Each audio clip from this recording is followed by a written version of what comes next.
Hola, me llamo Francisco y en este video voy a presentar el resumen de mi lectura del libro El Manifiesto Comunista, escrito por Karl Marx y Friedrich Engels. Yo elaboré previamente un resumen de mi lectura, pero después elaboré otro resumen, un segundo resumen del primero, es decir, el resumen del resumen. Además, me voy a limitar solamente a la lectura, evitando hacer comentarios de mi parte. Sin más, comencemos. Bueno, antes de empezar quisiera pedir una disculpa por el ruido de fondo. Y bueno, aquí está el resumen del Manifiesto Comunista de Marx y Engels. Y pues en este libro hay algunos prefacios. Yo tomé nada más lo principal del prefacio 2 y 3.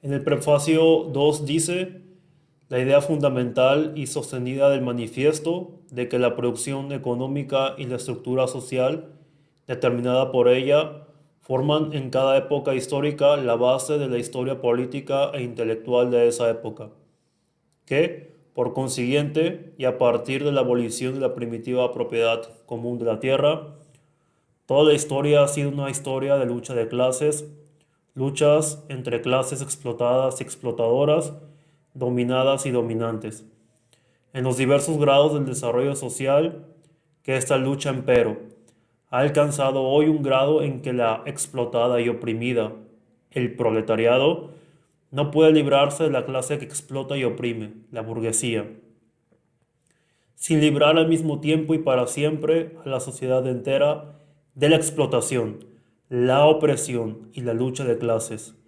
Esta idea fundamental pertenece única y exclusivamente a Marx.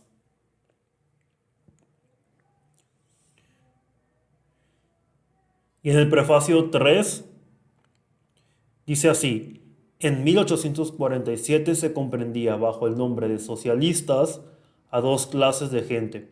Por un lado, a los partidarios de los diversos sistemas utópicos, en particular a los owenistas en Inglaterra y a los fourieristas en Francia, ya entonces reducidos a simples sectas moribundas. Por el otro, a los curanderos sociales más heterogéneos, que con panaceas variadas y remiendos de toda índole pretendían suprimir los abusos sociales sin tocar en lo más mínimo al capital ni al beneficio.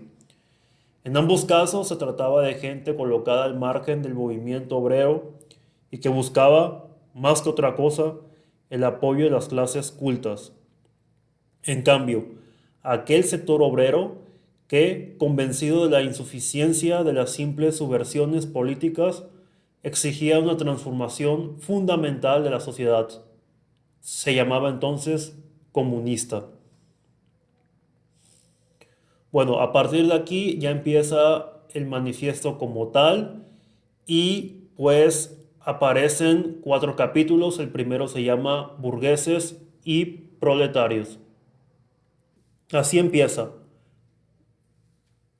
La historia de toda sociedad hasta nuestros días es la historia de la lucha de clases. La sociedad se divide en más y más en dos grandes campos enemigos, en dos clases directamente opuestas, la burguesía y el proletariado. Ok. Y pues aquí aparece ya un párrafo que explica el origen de la burguesía y más información o más ideas acerca de la burguesía. Mas los mercados continuaron creciendo y la demanda hizóse cada vez mayor. La manufactura tampoco bastaba ya. El vapor y la maquinaria revolucionaron entonces la producción industrial. El lugar de la manufactura fue ocupado por la gran industria moderna. La clase media industrial fue suplantada por los millonarios industriales, jefes de ejércitos enteros de trabajadores, los burgueses modernos. Ha reducido la dignidad personal a un valor de cambio, y en lugar de los incontables fueros y libertades caramente adquiridos, introdujo la única libertad de comercio, sin escrúpulos. La burguesía no puede existir sin revolucionar constantemente los instrumentos de producción, es decir, las condiciones de producción, o sea, todas las relaciones sociales. La urgencia de mercados nuevos cada vez más extensos para sus productos impulsa a la burguesía a recorrer el globo entero. La burguesía restringe más y más el fraccionamiento de los medios de producción, de la propiedad y de la población. Ha aglomerado la población, centralizado los medios de producción y concentrado la propiedad en pocas manos. Ahora, el proletariado.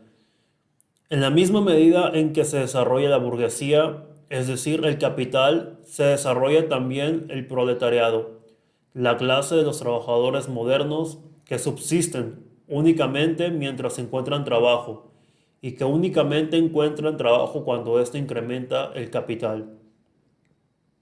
Esos trabajadores, obligados a venderse el menudeo, son una mercancía como cualquier otro artículo de comercio y están, del mismo modo, expuestos a todas las vicisitudes de la competencia y a todas las fluctuaciones del mercado. Con el progreso de la máquina y la división del trabajo, la labor del proletario ha perdido todo carácter independiente y, con ello, todo atractivo para el obrero. Este se convierte en un mero accesorio de la máquina, al que solo se exige la manipulación más sencilla, más monótona y más fácil de aprender. Los desembolsos que ocasiona un trabajador se reducen, en consecuencia, y casi exclusivamente, a los alimentos que necesita para su manutención y propagación de su especie. Pero el precio de una mercancía y, por lo tanto, también el del trabajo, es igual a su coste de producción. Por consiguiente, cuanto más aborrecible se hace el trabajo, más exiguo resulta el salario. Es más, en la misma medida en que aumenta la maquinaria y la división del trabajo, aumenta también la masa del trabajo. Ahora bien, cuanta menos habilidad y fuerza requiera el trabajo manual, es decir, cuanto más se desarrolla la industria moderna, más puestos masculinos del trabajo son ocupados por la mujer. Más toda lucha de clases es lucha política, dice Marx. De todas las clases que actualmente hacen frente a la burguesía, solo el proletariado es una clase realmente revolucionaria. Las clases medias, el pequeño industrial, el pequeño comerciante, el artesano, el campesino, todos ellos combaten a la burguesía para salvar de la ruina su existencia como clase media, de manera que no son revolucionarias sino conservadoras. Es más, son reaccionarias, pretenden que la rueda de la historia gire hacia atrás. Cuanto son revolucionarias, lo son en vista de su inminente caída en el proletariado.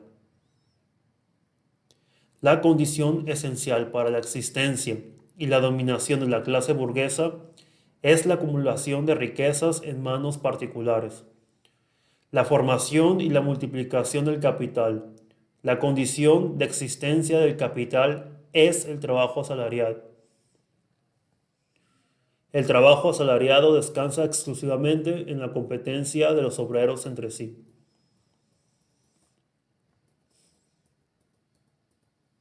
Pasemos ahora al capítulo 2, proletarios y comunistas.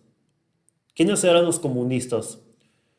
Los comunistas se distinguen de los demás partidos proletarios en que, por una parte, destacan y hacen valer en las diversas luchas de los proletarios los intereses comunes de todo el proletario, independientemente de la nacionalidad, y por otra, en que, a lo largo de las diversas fases del desenvolvimiento por que atraviesa la lucha entre el proletariado y la burguesía, defienden siempre los intereses del movimiento en su conjunto. El propósito inmediato de los comunistas es el mismo que el de todos los partidos proletarios: formación del proletariado en clase, derrocamiento de la dominación burguesa, conquista del poder político por el proletariado. En ese sentido, los comunistas pueden resumir su teoría en una sola fórmula: Abolición de la propiedad privada. ¿Qué nos dice Marx sobre el capitalismo?